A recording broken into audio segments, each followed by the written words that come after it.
Saya Dina Mardiana akan menyampaikan atau menjelaskan tentang cara memperoleh harta yang sesuai dengan syariat Islam. Langsung saja, penjelasannya adalah Allah Subhanahu wa Ta'ala menjadikan manusia sebagai penguasa harta di muka bumi untuk dimanfaatkan sesuai dengan aturan yang dibuat olehnya demi kemaslahatan bersama. Maka dari itu, manusia dibatasi dengan aturan-aturan yang harus dijaga dan dipelihara, atau juga harus kita perhatikan. Adapun larangan kepada manusia bahwa kita dalam memperoleh harta tidak boleh mengambil hak orang lain seperti mencuri, menipu, dan korupsi. Nah, adapun anjuran yang sesuai dengan syariat Islam tentunya tidak jauh dalam Al-Quran dan hadis. Salah satunya yang telah kami ketahui pada surat At-Taubah ayat 105, anjuran untuk kita bekerja, yang isinya adalah A'udzu billahi minasyaitonir rajim. Bismillahirrahmanirrahim. Waliqul i'malu fasayarallahu amalakum wa rasuluhu wal mu'minun wasaturadduna ila alimil ghaibi wasyahadati fayunabbi'ukum bima kuntum ta'malun. Al-ayah, Shadaqallahul Azim, yang artinya, dan katakanlah dan bekerjalah kamu, maka Allah akan melihat pekerjaanmu, begitu juga Rasulnya dan orang-orang yang beriman, dan kamu akan dikembalikan kepada Allah, lalu yang mengetahui akan yang gaib dan yang nyata diberitakannya kepada kamu apa yang telah kamu kerjakan. Ada juga anjuran untuk kita bekerja dengan sungguh-sungguh, itu terdapat pada surat Al-Ankabut ayat 59. Dan kita juga dianjurkan untuk bekerja sesuai dengan kemampuan dan potensi, itu terdapat pada surat Az-Zumar ayat 39. Selanjutnya, ada juga hadis yang membicarakan bahwa kita harus membuat usaha terlebih dahulu, itu hadis dari Rafi bin Khadij, yang isinya An Rafi ibni Khadijin qala qila ya Rasulullah ayyul kasbi qala rajuli qala a'malu rajuli biyadihi wa kulli bai'im mabrurin, yang artinya dari Rafi bin Khadij bertanya kepada Rasulullah, "Wahai Rasulullah, pekerjaan apa yang paling baik?" Beliau menjawab, "Usaha seseorang dari hasil tangannya sendiri,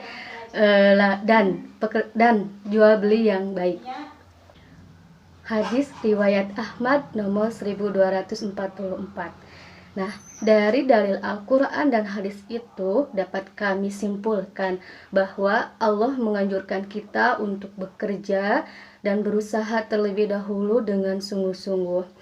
Dan Nabi Muhammad SAW juga menganjurkan atau memberikan apresiasi kepada kita yang bekerja dengan giat akan dicintai oleh Allah, dan sama halnya berjihad di jalan Allah. Nah, untuk selanjutnya yakni cara memperoleh harta dengan harta yang mubah atau ikhraj al-mubahat. Pengertiannya adalah harta benda mubah adalah harta yang sebelumnya belum dimiliki oleh siapapun dan tidak ada syariat untuk menghalangi memilikinya. Adapun cara memperoleh harta benda mubah itu yang kami ketahui ada 4. Yang pertama, dengan cara menghidupkan tanah yang mati. Yang kedua, berburu binatang yang liar. Yang ketiga, rerumputan di hutan. Dan yang keempat, barang tambang. Nah, dari keempat ini tentu saja tidak mudah atau tidak langsung dapat diperoleh. Ada persyaratan yang harus dipenuhi. Yang pertama, tidak ada yang didahului dalam memiliki atau memperoleh harta itu, karena siapapun yang lebih mendahului maka ia berhak memilikinya. Persyaratan yang kedua, yakni ada niat untuk memilikinya. Karena hal itu sama halnya dengan kaidah fikih yang isinya al-umuru bimaqasidiha. Artinya, segala urusan itu tergantung pada niatnya.